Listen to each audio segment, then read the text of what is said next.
York City is dead. The damnable, hellish, vile, corrupt, iniquitous, black-hearted, weaselly gang that is the liquor business killed it.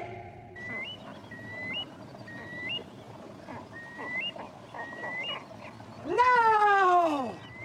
Now seize the day! Jimmy Monday is here to take New York by the scruff of its dirty neck and make it hit the trail of salvation! Hallelujah!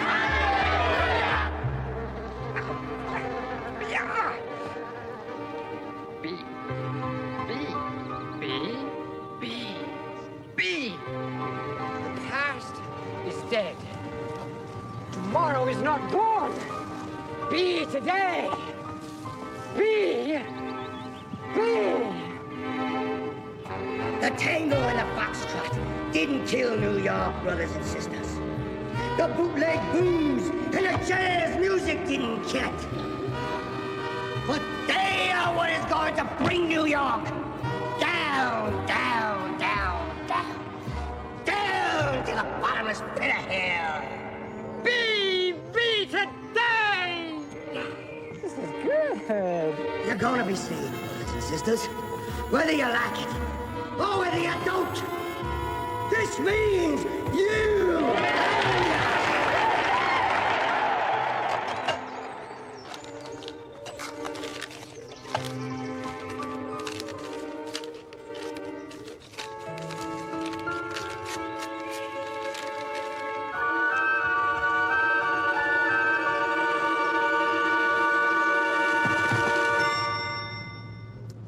Jolly invigorating there, Jeeves. Most enlightening, sir. You got another cable waiting for you, Mr. Wooster. Cable? I never did see a person get so many cables. Come about 6 o'clock. Bit of a stoomer, this, Jeeves. Come at once, situation desperate, Rocky. Is there any indication of what the desperate situation might be? Not a hint, Jeeves. Nor of who Rocky is. Bit of a mystery, eh? Does the missive say whence the communication came? West Neck, Long Island. Then perhaps I might make the suggestion, sir, that it comes from Mr. Rockefeller Todd, the poet. Good Lord, Jeeves. You're right, old Rocky. Well. Desperate situation, eh? Poor old Rocky. Still, tomorrow morning, I think, don't you? As you say, sir.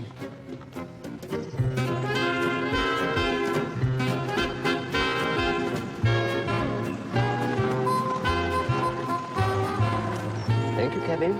By the way, Jeeves, on no account let me agree to us staying here overnight. Very good, sir. Might one inquire why? Because, Jeeves, of all the places on this great planet of ours, West Neck, Long Island, has been chosen to be the most unexciting.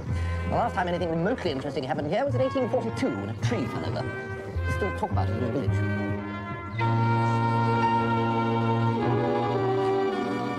Bertie!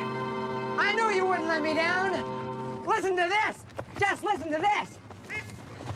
Wait a minute. What? Can't a chap hang up his hat before he's read to? Look, never mind about hats. This is important. My dear Rockefeller, you know how all my life I have longed to visit New York and see for myself the wonderful gay life of which I've read so much. I fear that now it will be impossible for me to fulfill my dreams. What do you make of it so far, Jeeves? Its meaning seems a little obscure at present, sir. Perhaps one might inquire from whom the letter derives, Mr. Todd. My Aunt Isabel, of course.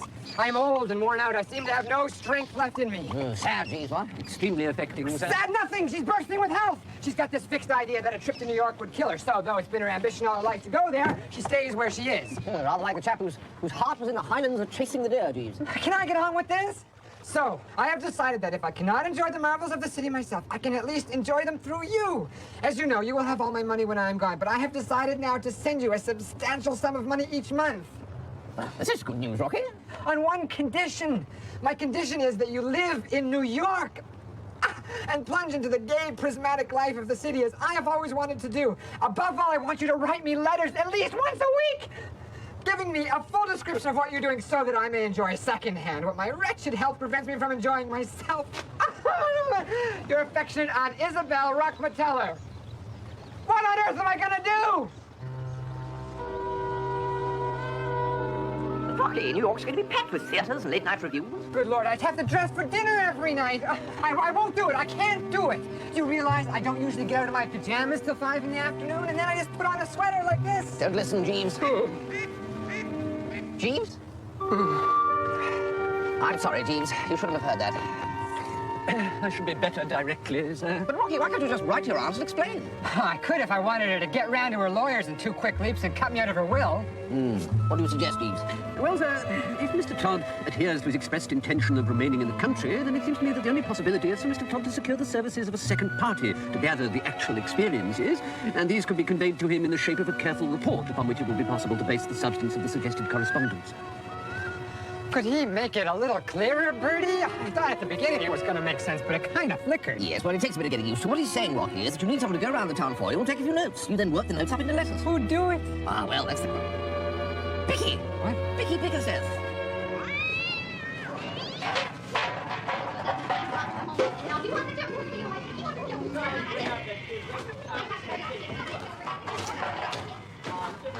Hello? What do you want?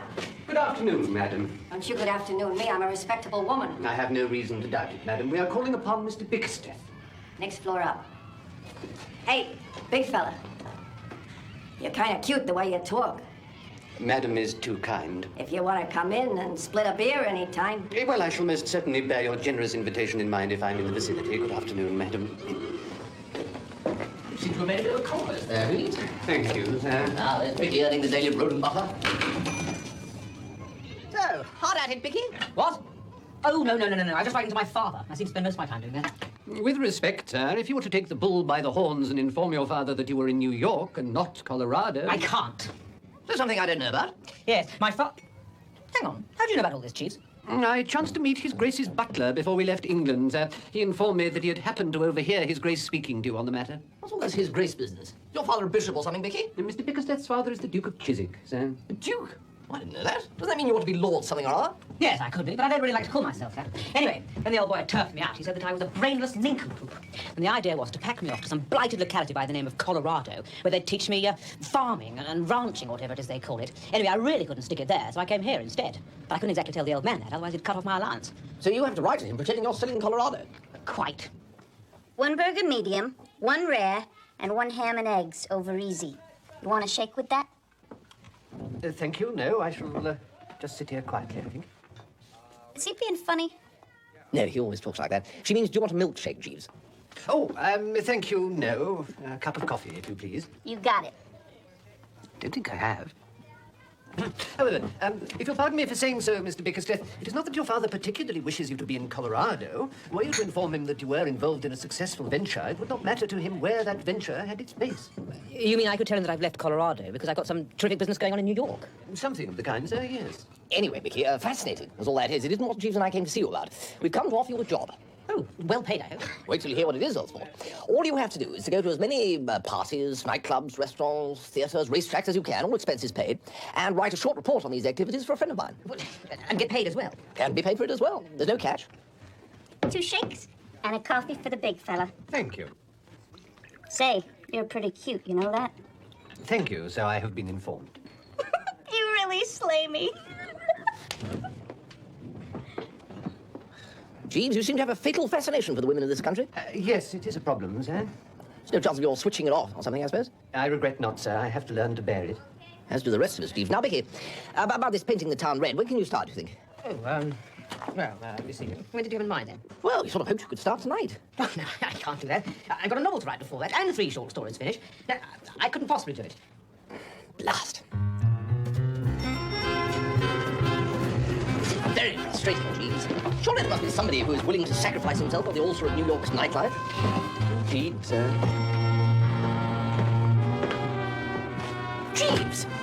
Sir? No, I mean Jeeves. You could do it. Good heavens, why didn't we think of that before? One doesn't like to push oneself forward, sir. My dearest Aunt Rockefeller, how can I ever thank you enough for giving me the opportunity to live in this astounding city? New York seems more wonderful every day. I was out with some of the crowd at the midnight revels the other night. Everyone was there. Oscar Hammerstein looked in about 1 o'clock and got off a good story about Flo Ziegfeld. Billy Burke looked upset. She's very protective towards Flo. The show at the revels is wonderful. I'm enclosing a program. Tuesday night, a few of us went round to the frolics on the roof. B. Lilly gave us her impression of President Hoover in the bathroom. A muted performance since Mrs. Hoover was hovering nearby. I thought I was in for a quiet night last night, but fate decreed otherwise. I ran into a few friends, and they took me along to the 21. It was Thelma Gautier's birthday, so of course we all had to wear hats. Doug Fairbanks did all sorts of stunts and made us roar. On screen or off, he really is a most energetic fellow and full of charm. Mary Pickford wasn't with him last night, but she kindly sent me her regards. And so to Harlem. The music is astounding. My piano lessons with Miss Bultitude are really paying dividends, though Willie the Lion Smith says I've still got to work on my left hand. The new show at the Apollo is even better than the last. The dancing superb and Josephine Baker really cooking with gas in the Terpsichorean department. Home at 3:30. It's odd, but even with only 3 or 4 hours sleep, I never seem to get tired. The finest musicians in the land find their way to 52nd Street. The skill and versatility of some of them is enough to take your breath away. Cole Porter's new musical, The Gay Divorce, opened last night. The party afterwards was almost as good as the show itself. And of course, everybody who is anybody was there. I danced with an up-and-coming young actress called Bette Davis, who asked me to go out to the coast and try my luck in movies, but I don't think so. Coley. Coley looked tired. He told George Burns and me that rehearsals for the show had been really difficult. But like myself, he really thrives on the noise and excitement and sheer energy that is Manhattan. I must stop now. Pardon My English opens tonight, and I promise I'll be there. Your affectionate nephew, Rocky.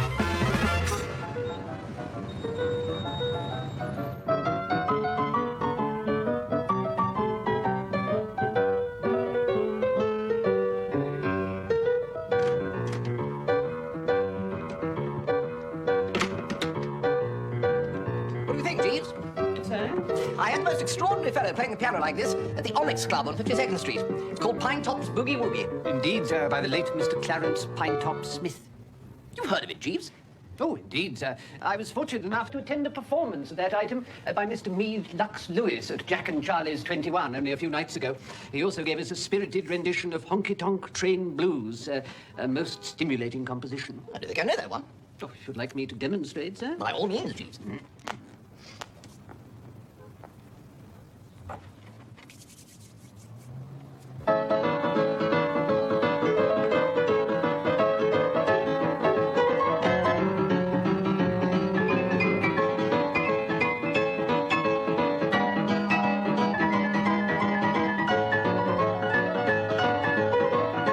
Again tonight, Jeeves? Indeed, no, sir. Party of us are attending a sporting occasion.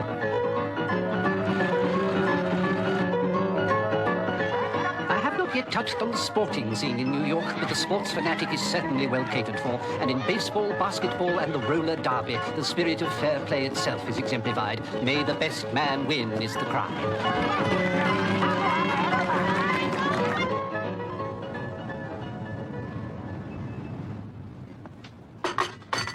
Good morning, sir. I have the distinct feeling that I've only been asleep for 10 minutes, Jeeves. What time is it? 7 o'clock, sir. 7 o'clock?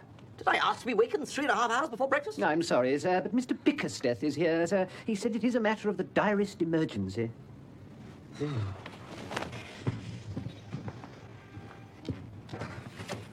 Bicky, old top, I'm not generally speaking a man to complain.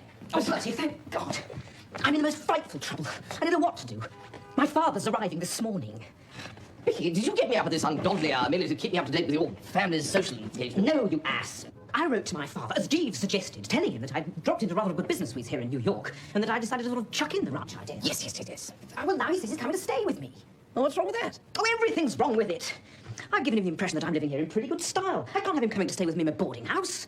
Well, let him stay in a hotel then. He won't. He isn't coming to stay with me out of family affection. He's coming to stay with me because it is free, and he is the biggest cheapskate alive. What am I going to do? Well, I don't know. What's he going to do, Jeeves? To what extent, sir, if the question is not a delicate one, are you prepared to assist Mr. Bickersteth? Well, I'll do everything I can, of course. Then if I might make the suggestion, sir, you might lend Mr. Bickersteth this flat. What? Mr. Bickersteth could give His Grace the impression that he was the owner of it. And, with your permission, sir, I could convey the notion that I was in Mr. Bickersteth's employ and not in yours. Well, what about me? You would be residing here temporarily, sir, as Mr. Bickersteth's guest. I say, Bertie, I really couldn't impose on you like that. No, well, I really don't know how to thank you enough, Bertie. So how do we proceed then, Jeeves? His Grace's ship does not dock until 10 o'clock, sir. I would advocate the dispatching of a wireless message to His Grace on board the vessel, notifying him of your change of address. You could then meet him at the dock and return here directly. Would that make the situation, sir?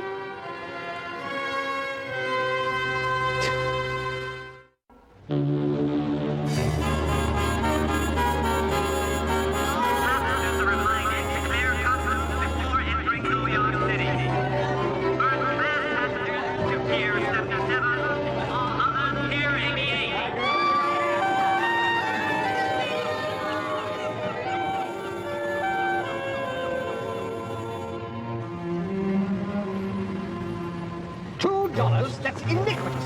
What? A journey of that thing should cost a shilling, no more. A what? From London docks to my house in Berkeley Square, 1 shilling. Your house where? Can I help, sir? This fellow is charging me 8 shillings. What are you, some kind of cheapskate? You must be the Duke of Chiswick. Are you a newspaper man? No. No, I'm Bertie Wooster, friend of your son's. Thank God. Those reporters get in everywhere. Look, be a good chap and give this fellow what he wants, will you? I don't understand their money. I'll settle with him later. How much? 8 shillings. 8 shillings for a cab drive of a mile and a half. I swear it was only a mile and a half. Here you go, sir. Oh, thank you. How much did you give that man? Man? For bringing the bags in? Oh, I gave him a quarter, I think. That's a whole shilling. Is it? Is it? Oh, good heavens above, man, don't you know? I don't really... Jeeves. This is Jeeves, my, Bicky's valet. Is there anything I can get, Your Grace? A manservant? My son employs a manservant? Oh, yes, absolutely, yes. I say, would you care for a cup of tea? Jeeves? Jeeves, bring some tea, would you? Very good, Mr. Wooster. This luxurious flat, does it belong to my son, Francis? Oh, yes, yes, absolutely. Yes, I'm just staying here at the moment. You know, I don't normally live here. It's terribly expensive. It is. I mean, I don't know that, of course, 'cause I'm just a guest. But, you know, everything costs a lot over here. This is a terrible country, Mr. Wooster. Terrible country. Oh, I know. Got its points. Have you no idea how much my son pays for this flat, Mr. Wooster? Oh, well, I didn't know that, of course, because I'm a guest. But about $500 a month, I think. £100 a month? Well, he's doing awfully well now, you know, Bicky. I imagine that in the past he may have seemed like something of a chump, but that's all quite different now. Oh, look, cigarettes. The fact is that New York often bucks fellows up and makes them show a flash of speed that you would have thought them capable of. Something in the air, I dare say. I'm amazed. Do you know the nature of my son's business, Mr. Wooster? The nature of it? Well, just sort of, how can I put it? A business, don't you know? The same sort of thing that Rockefeller and all those coves do. Well, not exactly the same, of course, but, oh, good heavens, is that the time? Well, I'm awfully sorry to leave you now, but I've got to see a few of the lads elsewhere, so, toodaloo.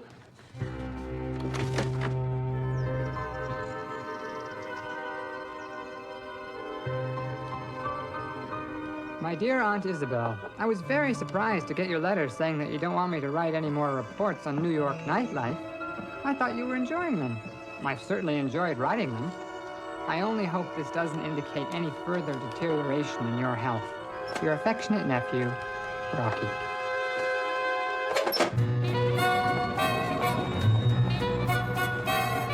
I can see yourself. Well, Jeeves, how are things going?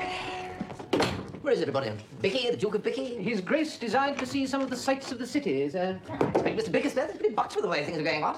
Not altogether, sir, no. Oh, what's the trouble now? The scheme which I took the liberty of suggesting to Mr. Bickersteth has, unfortunately, not answered entirely satisfactorily, sir. Well, surely the Duke thinks that Bicky's doing well in business, or that sort of thing? Oh, indeed, sir, with the result that he has decided to cancel Mr. Bickersteth's monthly annuity on the grounds that he no longer requires pecuniary assistance. What? Great Scott, Jeeves, this is awful. Well, poor old Bicky. I shall have to lie down and rest the bean for an hour or so, Jeeves. There is much to think about here. Very good, sir.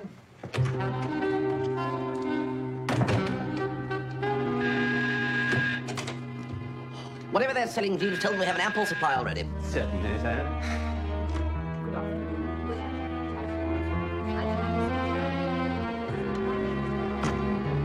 Miss Rock Matella, sir.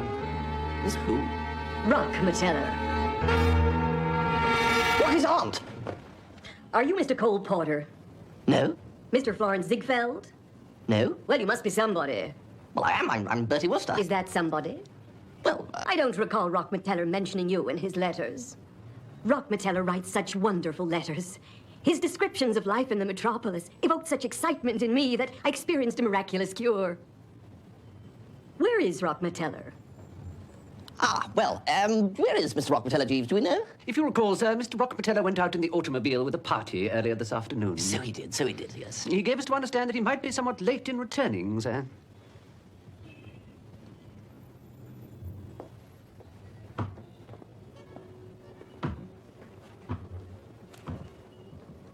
You seem very much at home here, young man. Are you a great friend of Rockmeteller's? Oh, yes, rather, yes. Well, you need to be. The way you treat his apartment as if it were your own. Why do you keep opening and closing your mouth like that? Are you ill? Would you like some tea? Jeeves. She seems to have got it into her head that this place belongs to Mr. Todd. Yes, sir. If you remember, we agreed that Mr. Todd's letters to his aunt describing the joys of New York should be addressed from this apartment, in order that Mr. Todd should be able to possess a central residence. Well, it's blasted awkward, Jeeves. She seems to look upon me as someone who hangs around Mr. Todd, touching him for free meals and borrowing his shirts. Most disturbing, sir. And what if the Duke comes back? She thinks it's Rocky's apartment, he thinks it's Bicky's. One must hope for the best, sir. Heart within and guard ahead seem to be required by these circumstances.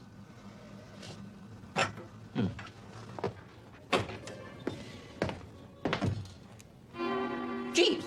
She's not here, she's disappeared. Well, perhaps it was just a dream. Trick of the light. What is your name again? What are you doing in there? I beg your pardon? Well, I mean to say that that's a bedroom. I can see that perfectly well for myself, Mr. Wooster. This room will suit me perfectly. If you will prepare the room for me, Jeeves. There's really no need for you to wait around for my nephew, Mr. Wooster. What? We now know that he will be late returning. He will naturally wish to be alone with me when he does so. Goodbye. No! I beg your pardon. Just singing. No, that's all right. I like to give the old larynx up to Buster. We've just been to the top of that building that they opened last week, the Empire State. You know, you can see for miles. Yes. Have you seen the view from your bedroom window? It's a brick wall. Really? No. Come and have a look. I don't want to see the blasted view. I want some tea. Oh, I wouldn't. That's You don't want tea, Dad. Have a cup of tea. Indeed it is. I was just about to throw it away. Right, so plenty of time to have a look at the view. What else is the matter with you, Bertie? Matter? Nothing at all. No. No, what are you doing? You're gonna love this view. Look here. What's going on? She must not see him. Miss Rockmeteller. Are you still here? Yes, still here. And who are you? Oh, he's nobody. You're not anybody, are you, Bicky? Well, That's right. I am going out for a walk until Jeeves has done my room. Good. Yes, there are some wonderful walks around here, yes. I'm sure you will be gone before I come back. Oh, yes, we'll all be gone, yes.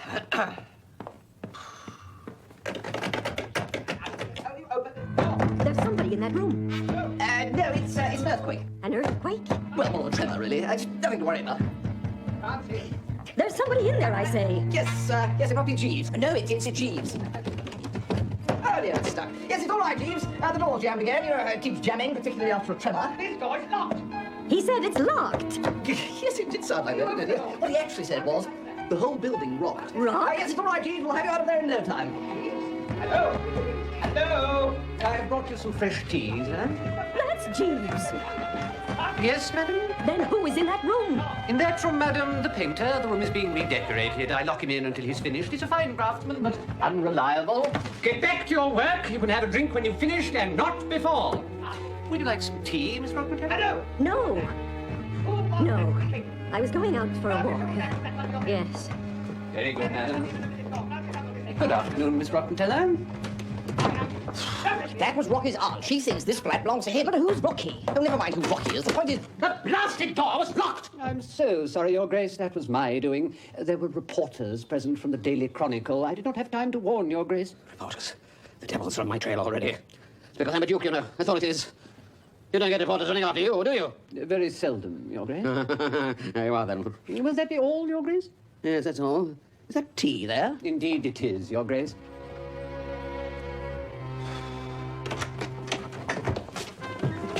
Jeeves, we've got to get Rocky back up here right away. If his aunt finds out he's been in the country I've all the already time. attended to it, sir. I dispatched a telegram by the lift attendant.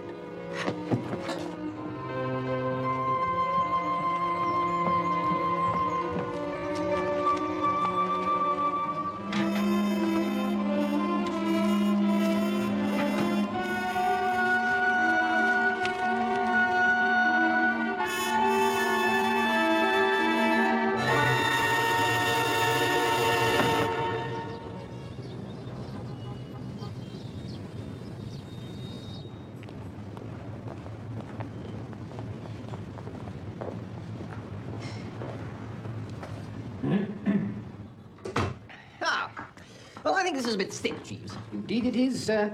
I've brought a dozen of your evening shirts, sir. A dozen? I'm not going to be in this blasted hotel that long, surely, Jeeves. I could not say, sir. But Miss Rockmateller, Mr. Rockmateller and His Grace seem to be settling nicely into your apartment. I've put Mr. Rockmateller in the small spare room, sir. How are the Duke and Rocky's aunt getting on? Fortunately, sir, they have not yet met. Well, you can't keep them apart forever, Jeeves. Mr. Bickersteth and Mr. Rockmateller are both aware of the situation, sir, and are endeavouring to keep the two parties at a distance. Besides, sir, they both keep very different hours.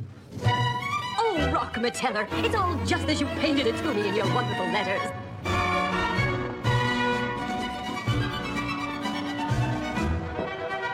Isn't it exciting?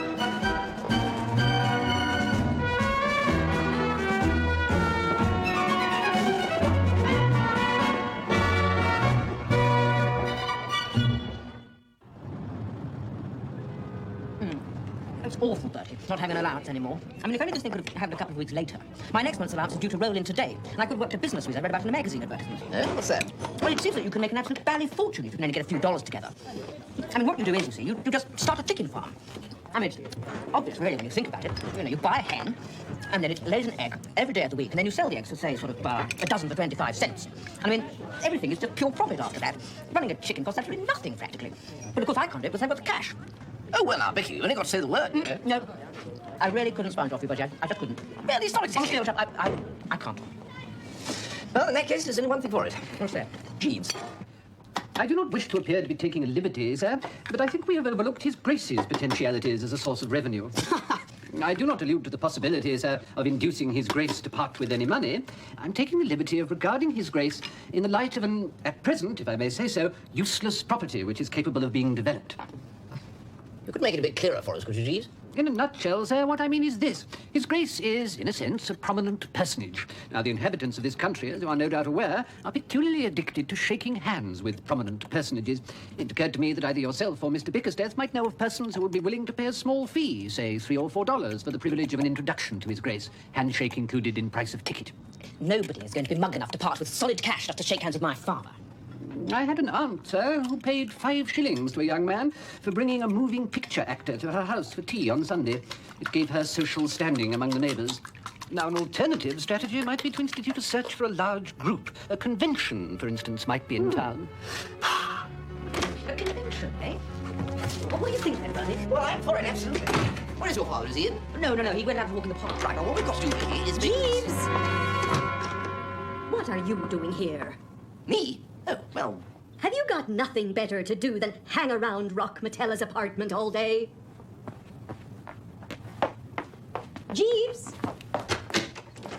Rocky, wake up. Come on, Rocky, wake up, wake up. I'm not awake. Vicky's father's gone for a walk in the park, but he'll be back in a minute. I'll have my breakfast now, Jeeves. Very good, Miss Rockmateller. Aunt Isabel, get your hat on. I beg your pardon? I gotta get out of here. Get out! I haven't had my breakfast yet. Oh, you haven't been eating breakfast at home, Miss Rockmateller. Where else would I eat my breakfast? Oh, nobody eats breakfast at home nowadays. There's a little diner over on West 98th Street they all go to every morning. Noel Cower, Mary Pickford, Georgie Gershwin, all there, all digging into the old ham and E. At a diner on West 98th Street? I'm surprised you kept your aunt away from Aunt's diner, Rocky. Still, no time like a present. No, I haven't got my hat. Hat? Ought to be a laughing stock. Nobody wears a hat at art. Now, come on, Rocky. Jimmy Durante said he'd be there this morning. Do you want to whistle Jimmy now, do you? Oh, no, right. Come along, Rockmateller. This sounds exciting. I'm most disappointed that we haven't been to this theater. Oh, well, I've been saving it up as a treat.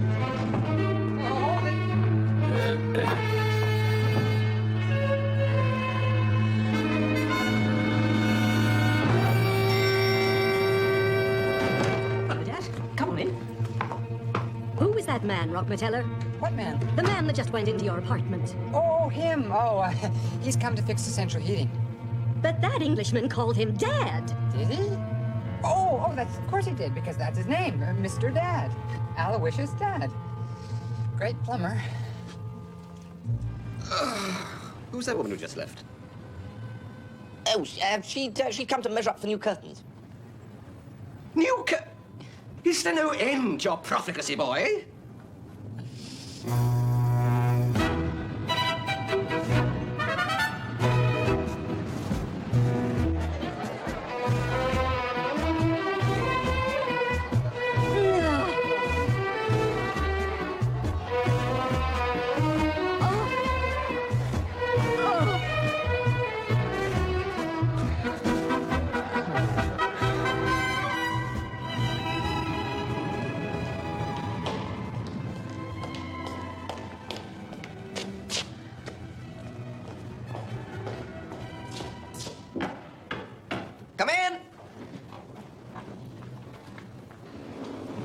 bit more of this, and I shall sneak quietly off to the river and end it all. Oh, come, Rocky. It can't be as bad as all that. It's simply infernal.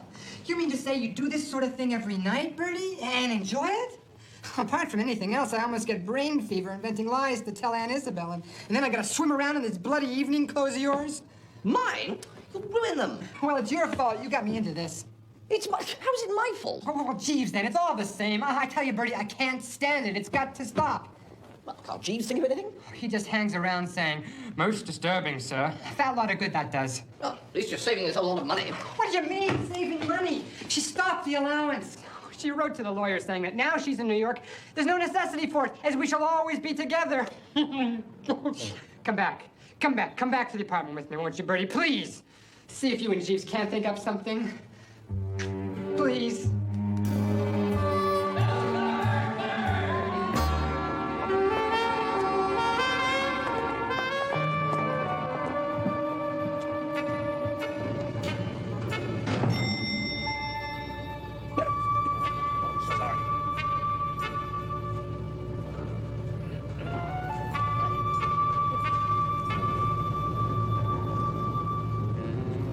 Thank you very much. And next seat, please. You go in. Thank you very much. Wonderful. Would you all just join the queue up here? Thank you. Thank you very much. So that's marvelous. It's wonderful. So, Bicky, what on earth is going on? Bertie, Jeeves has come up with a trump scare. Apparently, he found a convention from out of town at the theatre the other night. And listen, they are prepared to pay $3 each to shake hands with my father. What does your father think of it? Oh, no, that's all right. He just thinks that they're all friends of mine. Now, listen, I'd better get back in there, okay? I don't understand my nephew Jeeves. The boy has no stamina. Are you sure this is the Hippodrome? Quite sure, Miss Rockefeller. Your seat is through there, on the left.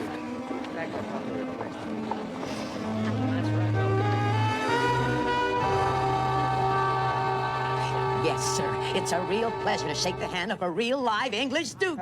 Boost We really got things moving in Birdsburg, Duke. Our new water supply system is the envy of the Midwest. And our sewage system, well, it's the best in the West. Where's my aunt? Oh, you meant to go with her for the matinee at the Hippodrome. She went with Jeeves in a cab. Oh, my God, I completely forgot about it. But you can be saved, brothers and sisters. Yes, you sinners can be saved. And Jimmy Mundy is the man to do it. Ah, Mr. Jeeves. Mr. Jeeves. Hello, Mr. Jeeves. Boost for Birdsburg, gentlemen. Lisa? Are there many more, Jeeves? I counted 78 outside the main buildings, and... Well, I must say, you do so jolly well. Thank you, sir. This means you. Hallelujah.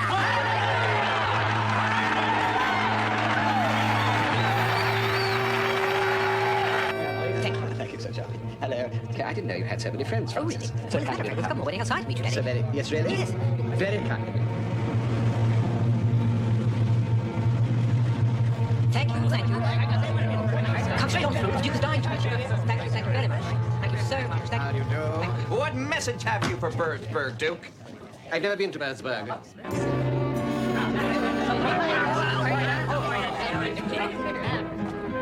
What on earth is the meaning of this? It's the most rapidly growing city in the country. Stop! That man is an imposter. How dare you, madam? That man is no duke. I say you have been duped. I happen to know that he's a central heating engineer. How dare you, madam? Get back to your curtains. Curtains? Wait a minute. Wait a doggone minute. I've been thinking about that. How do we know you're a real Duke anyway? He isn't. I don't see what business it is of yours, but I can assure you that I am the Duke of Chiswick. This will prove it to you. Edgar Gascoigne Bickersteth, 8th Duke of Chiswick. That's not good. Hey, fellas, we've been had. What on earth do you mean? We didn't pay good money to make the 8th Duke. We want the 1st Duke or nothing. Hey, he's right now! Hey, Bucky! Francis! Come here! Move it in line!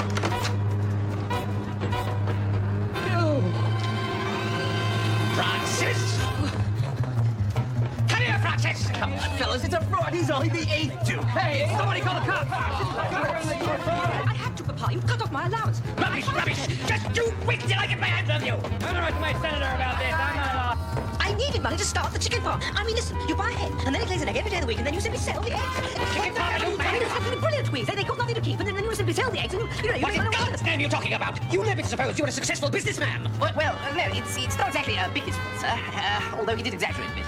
You see, the thing is, the poor old lad is absolutely stuck without your... After this deceit, not another penny. But what he wants is a bit of capital. Don't you think it'd be rather a wheeze if you were to... Well, I don't know, just a nonsense shop for me to interfere. Never! Small advance, for example. A few... Thank you. I will see you all later, gentlemen. Down, Mr. Holybear, please, as quickly as possible. Oh, my God! There they are! No! Gotcha! How dare you sully the good name of the biggest nest? Look! There they are, the fat ones, the foamy goat. Oh, my God!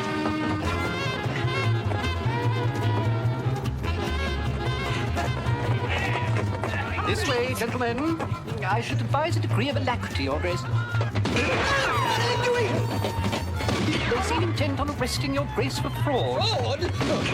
But Francis, look what you've done! Well, at least if I haven't got any money, they'll feed me in jail. You'll pardon me for saying so, sir, but there is a way out of your present financial predicament. How? If the Duke is unwilling to finance your chicken farm, sir, you may be forced to sell his story in the newspapers. Jeeves, you're right! He's right! The Chronicle would jump at it! They would too. No! I absolutely forbid it, Francis! 500 a year. Unless you buy a chicken and then it lays an egg and you sell the eggs and they... Yes, all right! Okay, nobody leave. The place is surrounded. What are you doing in my nephew's apartment? You'll stay out of this. Sir, my lord, Your Grace, this is our floor. Thank you, Jeeves. Open up in the name of the Lord! Mr. Jeeves! Hey, you. Are you addressing me, officer? I ain't addressing nobody. I'm talking to you. My name is Jeeves. Are there any other ways out of this apartment? Hey, there they are. Get them! No, look, please. You can have your money back, right? The money's not the point. A crime has been committed. A crime has not been committed, Francis! If I might be permitted to speak, officer. No, you might not. I don't like your attitude, Jeeves. I was merely wondering, officer, whether these gentlemen really intended to prefer charges. Sure they do. Sure we do! Will it redound to the good name of Birdsburg, gentlemen, if it is printed in every newspaper in the land that you, the town's representatives, were mousetrapped by a pair of suede shoe feather merchants? Oh. Precisely, gentlemen. Well, I guess no real harm's been done. Yeah, sure, we'll drop the charges. Let's go, fellas. Goddamn amateurs. Come on, men.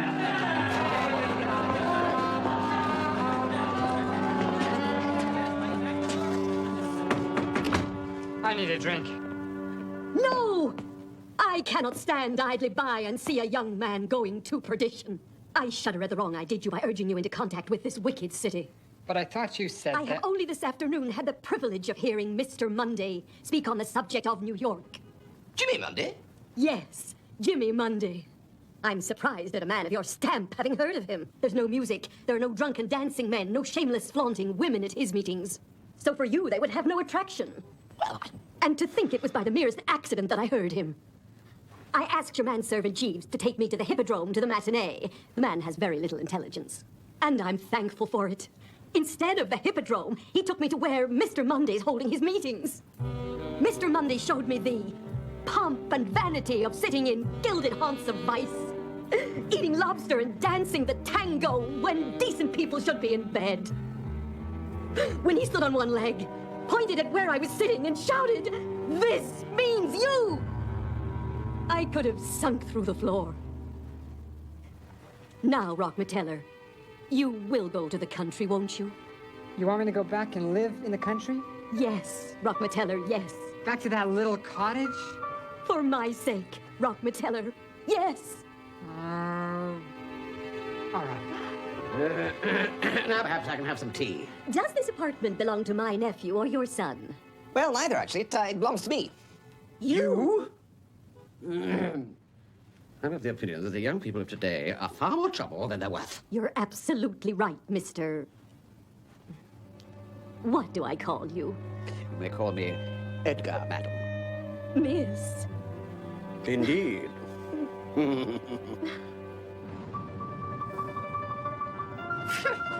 masterstroke, Jeeves. Sending Rocky's aunt along to see Jimmy Monday. Thank you, sir. I hope that you might accomplish the necessary alienation. Well, what about the way she's curvetting around the old Duke like a young filly, eh, Jeeves? Indeed, sir. Jeeves, words fail me. Very good, sir. Would you get to, Thank you, sir. I should take the right hand this time. Very good, sir. 1, 2, 3, 4.